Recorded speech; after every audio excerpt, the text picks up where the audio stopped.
Okay, start. Very good morning to the folks who are joining us from the US, while a good afternoon and good evening to everybody who's joining us from Europe and Asia. My name is Ankit Kedia, and I lead sales for Momentive.ai, the makers of the SurveyMonkey, based here in SF. Today's track is the Sustainable Development Goal, and we are all aware of the COP27 that's happening in Egypt right now. It's one of the biggest climate change summit in the United Nations, focused on mitigating and reversing our impact on our environment. Well, let's get on to the track topic. It's about addressing the gender equality in artificial intelligence, UN Sustainable Development Goal number 5. With great pleasure, I would like to introduce our keynote speaker, Dr. Usha Jagannathan. Dr. Usha Jagannathan is a principal engineer and digital innovation leader at McKinsey & Company with technology and digital. She brings 20 years of digital transformation experience in building new technology ecosystems and empowering teams to build user-centric products that meet customer needs. Usha leads domain-level AI machine learning applications for cloud transformations, drives innovation initiatives, and supports the domain strategy to accelerate innovation and coach product development teams to deliver custom digital cloud native solutions. Usha's keynote will touch upon topic related to women in the workplace, report that was published by McKinsey & Company and Women in AI, why diversity matters in AI, the bias in AI, notable female AI trailblazers as current women role models in AI, women mentoring women in AI and tech space, her own journey in AI, and how her organization is championing women in AI. So with further ado, let me pass the stage to Usha. Thank you, Ankit. Thank you, Gora, and thank you, Dr. Datta, and thanks to all the organizers within IEEE. I'm very honored, humbled and honored to be here today. So as Ankit was mentioning, COP27 is underway, and we are here to discuss the efforts, how we can cut the greenhouse gas emissions, right? And we are trying to chart the path forward for a greener planet so that we can set the future for our future generations, right? So let's see like how the overarching topic here is addressing gender equality in AI. And since this falls as the goal number 5 in UN SDGs, so I would like to intertwine like how we can talk about where this gender representation that we are talking about is so much that we have been talking about over the years. And let's discuss that how AI has been contributing, it can contribute as a positive force. And that's the topic today. And I'm very happy to be here. And so let's start with, so my career journey, it started as any other software engineer. I started as a software developer, as a programmer analyst in the state government of Arizona, and then slowly moved my way into, I did extensive database development and web development, and then came back to, if you have seen like my profile, that I am both in the corporate side and as well as in the academia. So I came back to the corporate world working on AI. So the last 6 years I've been working on AI, 6 to 8 years I've been on the AI side in different sectors, where on the corporate side, I worked at Washington Post as a consultant, and then also on the InsurTech, and now with McKinsey Technology and Digital. So the women in AI especially is very close to my heart. And I'm on the board of a variety of women in AI communities, such as Grace Hopper, AML Track, Women in AI Ethics and Explainability. I'm also in the Data Ethics for All. And as well as I serve as an advisor for the NSF Smart Cities and AI at Arizona State University. So keeping all these, the reason that I'm mentioning about all the areas that I've been on the board, that is how we connect with other women in, when we network. And that is very critical when we are as a woman, when you are in a corporate field or in an academia or you're in a startup, it doesn't matter. So the network is very important, and how we can look up to people who have been the role models for us, so we can learn from them. And it's like kind of information sharing, something that you can be able to give for them, and they could be able to share, because each of us share a unique talent.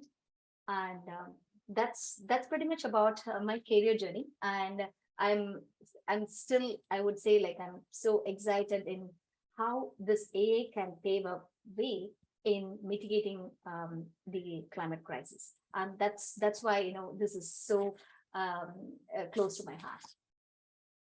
So moving further, one of the things that I would like to bring it to that attention is, like, we might have all seen the recent Women in the Workplace report.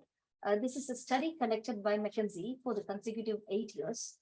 It's a joint research effort by both McKinsey and Company and leanin.org. This began around I believe, in 2015, and it is the largest annual benchmark of women's progress in corporate America. So I would like to take a pause to make sure that I'm on the Zoom. Everybody is able to hear. Yes. Okay. Awesome. So this year's study alone, they collected information from almost more than 330 companies, McKinsey and Lehman, and they surveyed more than 40,000 employees and conducted interviews with women of diverse identities. So you might have heard on many of these social media where you would have heard of as the great breakup from the women leaders. So this is about already underrepresented in corporate settings, where the women leaders are switching jobs at the highest rate in years, significantly more than men in leadership roles. So we do see these disparities when it comes to women's representation, both in the engineering and as well as in the product management roles. Their figures are not only worse than overall women's representation this year, but also worse than women's representation in 2016. Like, in the sense, when I go into any leadership gathering, academia or industry, I rarely see a woman other than myself. Like, in a of course, if it is meant to be as women in leadership, the meeting is about, or excuse me, or if it is like a generic, then you see like more other genders than women representing. So let's take women representation in AA. One of the factors, we all know the demand for AA, it continues to grow. And that is how we are in the digital AA era, right? AA blockchain. So however, there are only 12% of ML researchers that are women today. And without greater representation, you can see that A has the potential to hinder the fight for gender equality. The gender perspective must be mainstreamed throughout all stages of AI, right? So now I would like to take a pause before I jump into why the diversity matters and why the diversity is very critical in developing AI and ML applications. So moving on to the why diversity matters, having more women in these roles matter. Why? Because even a slight increase, if you see, of 10% in women to men ratio in the workforce, it correlates with 7% increase in the market value, as per one of the recent HBR study.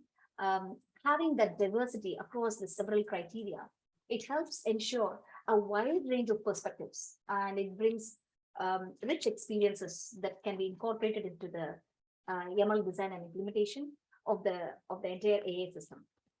So it could also, what else we can do? We can also increase representation and diversity in AA development, which is very crucial to producing better products, because when we are developing user-centric products that are value to more people, we need to make sure how we avoid biases, right?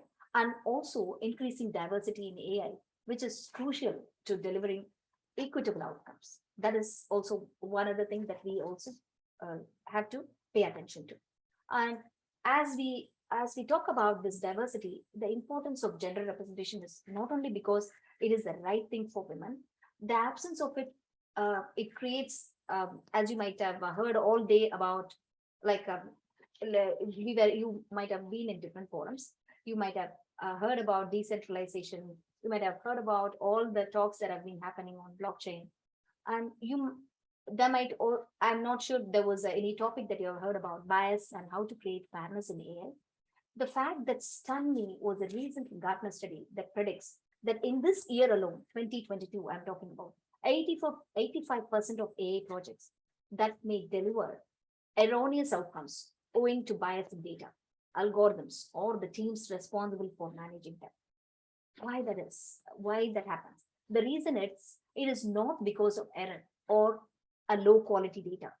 And Gartner attributes solely to the fact the teams are mainly dominant population. The lack of diversity in teams that creates the bias in building AI systems. This underscores the criticality of gender, what we are talking today, and all kinds of diversity to our field, right? So let's say that we are sitting in a group, we all are seated in a room, and what we look across the room, we like to see, do we see that ethnic diversity? Do we see not only that, why the ethnic diversity matters? One of the reasons the ethnic diversity matters is because each one of us are born, brought up in different surroundings, different ways, and all those perspectives does matter, right? So, and also one of the more effective ways to address the biases to engage with these diverse teams, bringing diverse perspectives throughout the process. And that such diversity will enable the AI teams to develop more like better products, and that can have a positive impact on the larger audience, or the user audience. So let's, as you hear today, let's make diversity a strategic priority, because that is something that we keep hearing, but we need to put that into action, not just hearing it out and then moving forward, but how do we make it as a priority? If many of you in the audience or leaders or running a startup, make sure that you have the diverse team, that you make sure you hire people from women of color, not just women, I'm talking about of various gender diverse genders, and you have that inclusiveness. So it is clear more diverse minds from the start would be better, right?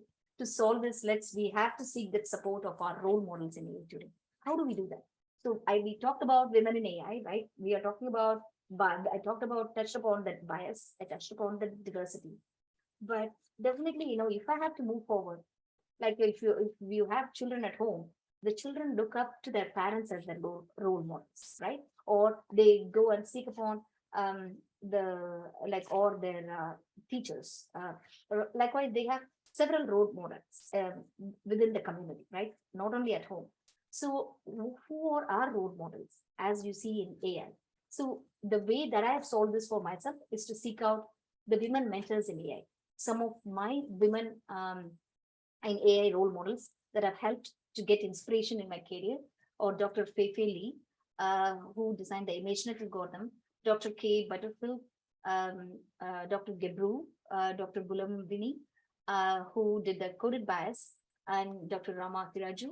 So you might have heard all these wonderful women trailblazers. They lead the way in ML, and they are the current role models, and many more, right? But sadly, most of them go unnoticed, even though they are changing the world in incredible ways that we can even imagine, right? I firmly believe in the role of mentorship. This leads to that to the next segment, where why that mentorship matters in promoting diversity in AI. Whether it is any topic you take today, you might have also heard of mentors, sponsors, somebody who can vouch for you, right? But somebody who can shape you up, and that's where mentors come, right? Therefore, my two asks that I have for all of you here is, including me, particularly women entering in the workforce, reach out and seek the mentorship. For those of you who are established leaders, as I mentioned earlier, prioritize mentoring women, and you would know like the results are going to be wonderful by making sure that, as they say, like DEI, diversity, equity, and inclusion, also make sure that they belong in the table, right? So let their voice be heard. And that way you see that, okay, these perspectives definitely matters, right? You might have seen like women mentoring women, and it's this allyship. These are critical components which will increase more women in the AI field. Since the topic as in relating to the UN SDG is on gender equality, I'm stressing the women's importance. So let's look up to the women in AI in your organization. And encourage women mentor other women in your workplace. Make that as, oh, I am a women mentor, not to just put it on social media or in your bio. I'm just requesting, so that making sure that each of us as a woman, and if you're a leader in your role, make sure that you try to mentor junior colleagues and try to set aside some time so that that mentoring will go a long way for them, so that they could be groomed and they could also become great leaders in their own space. So let us inspire one another by making sure women make it a priority to mentor other women. At an unprecedented speed, you might see ML is taking stride, right? The AI. Let's be unapologetic and make diversity your priority. And I'm sure each one of us in this audience are planning to do that. And I'm very grateful for that. So moving to the very end of our stretch with the keynote topic, I would also like to mention, like, as I come from McKinsey, and as I shared a few things that I touched upon on the Women in the Workplace report.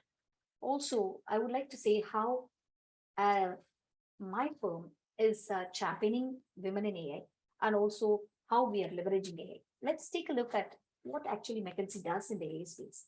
So McKinsey technology ecosystem, we consist of 7,000 technologists across various roles. You might have heard McKinsey as a consulting firm, but McKinsey's consulting firm, we also have a technology arm that where we have various roles, and we are focused on working in a range of innovative capabilities, platforms, and experiences. So 20% of our firm are technologists. So what is McKinsey doing to keep gender diversity up in AI? So we have strong leadership, and the NLP energy space within McKinsey is led by a woman, and majority of data scientists in that space are women. So also for our incoming employees, our intelligent NLP-driven resume processing review that's built with the use of deep learning models enables us to process over 750,000 resumes annually and to identify characteristics of successful applicants. And we have developed this HR AI/ML system with trusted AI and fairness built into it. So ensuring that solutions avoid AI bias in recruiting, and it is a major focus. There is also people behind that, and we make sure not only just sending the resume into the AI/ML model to process it, we also review it manually, ensuring that solutions avoid any AI bias in recruiting. And that's one of the major focus, and that enables us to promote diversity and inclusion. So as I conclude, let us pledge that we choose to challenge adding more women in AA space, and let us all be allies for other women. See, we have a fantastic and diverse team full of passion, right? So in the sense, like in the organizations that you are in, and let's make sure that how diverse we can make your teams much more larger, so that every product that grows out of your organization is like not only user-centric, and how customer obsessed you are, and making sure that you have done extensive stress test, so that it is the AI applications what you have built is both for tested for good and worse scenarios, so that it's like robust, and also it delivers what it is expected of. So I'll conclude here, and I'm open for questions. If you have any questions, I'm happy to answer here. Thank you. Thank you very much for the opportunity. Thank you so much, Usha. Maybe we can just continue based on where we are in terms of your other session. Is that in 5 minutes, right? Yes, I think there is a 5-minute break, and then we start, I guess.